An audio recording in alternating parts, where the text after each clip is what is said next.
Welcome back to Open Window Politics. Today we're going to be doing a prediction between J.D. Vance, the current Republican Vice President of the United States, versus Alexandria Ocasio-Cortez, also known as AOC. She is a congresswoman from New York, of course. Both of these candidates have been floated as potential nominees in 2028 for their respective parties' nomination. I do think that at the moment it's much more likely that J.D. Vance will be the Republican nominee than AOC will be the Democratic nominee, but she has been floated as one of the possible contenders.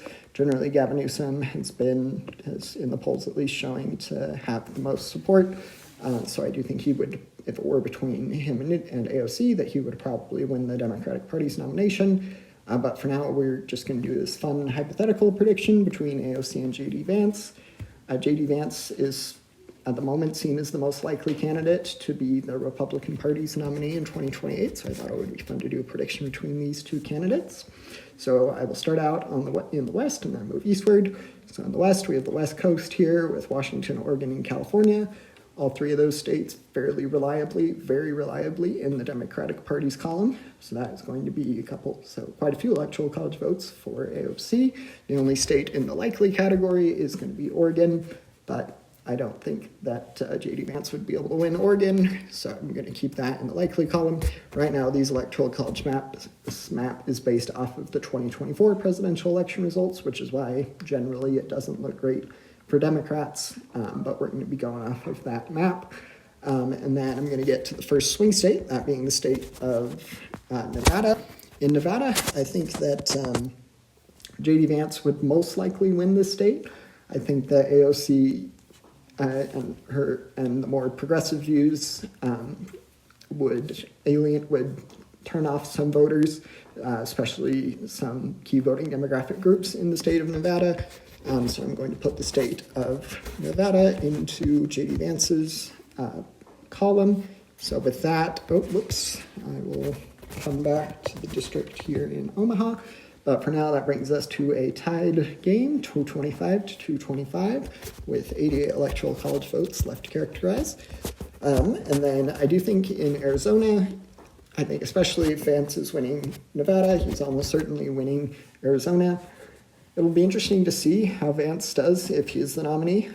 For 12 years, we've had the same guy, Trump, running, and on the Republican Party side at least. And I do think that there are quite a few voters who voted for Biden when it was between Trump and Biden, and maybe even voted for Harris when it was between Trump and Harris. But I do think that J.D. Vance, he's just a little bit less complicated of a nominee. He's still got some scandals, of course, but I do think that J.D. Vance would play well in the state of Arizona. There are quite a few kind of McCain-esque Republicans there that voted for Harris to some degree, and then of course Biden was able to win the state of Arizona in 2020, so those voters generally went with Biden. But I do think if J.D. Vance was the nominee, especially against AOC, that it would result in a Republican Party's victory in the state of Arizona.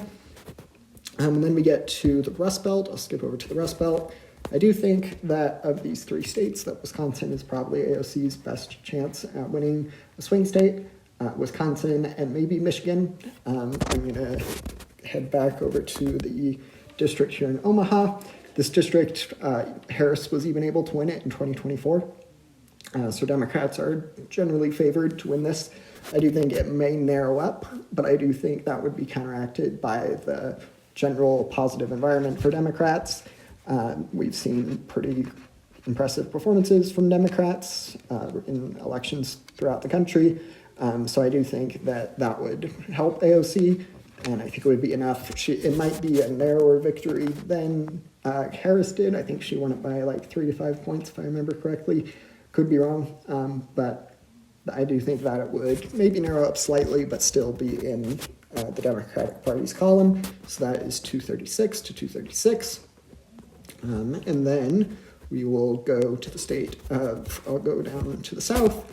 So I think in Georgia, I think a more moderate individual, like possibly Gavin Newsom, I think I have him winning Georgia in most of my predictions, would have a better shot in Georgia. But I don't think if the Democratic nominee were to be AOC, that Democrats would have much of a chance of winning the state of Georgia. And then we're going to go with North Carolina, also in the Republican Party's column. So that is going to be 16 more votes for J.D. Vance, bringing us to 236 to 268. And I do think that things will get even better for J.D. Vance. Right now, if we were to call it, I think these two Rust Belt swing states would also end up in the Republican Party's column. I've gone back and forth on Michigan. I think AOC is a shot in Michigan. I think Wisconsin is probably the most likely, but for now, going to predict it as such. Feel free to agree or disagree with me in the comments. Please stay civil though, and don't forget to like and subscribe.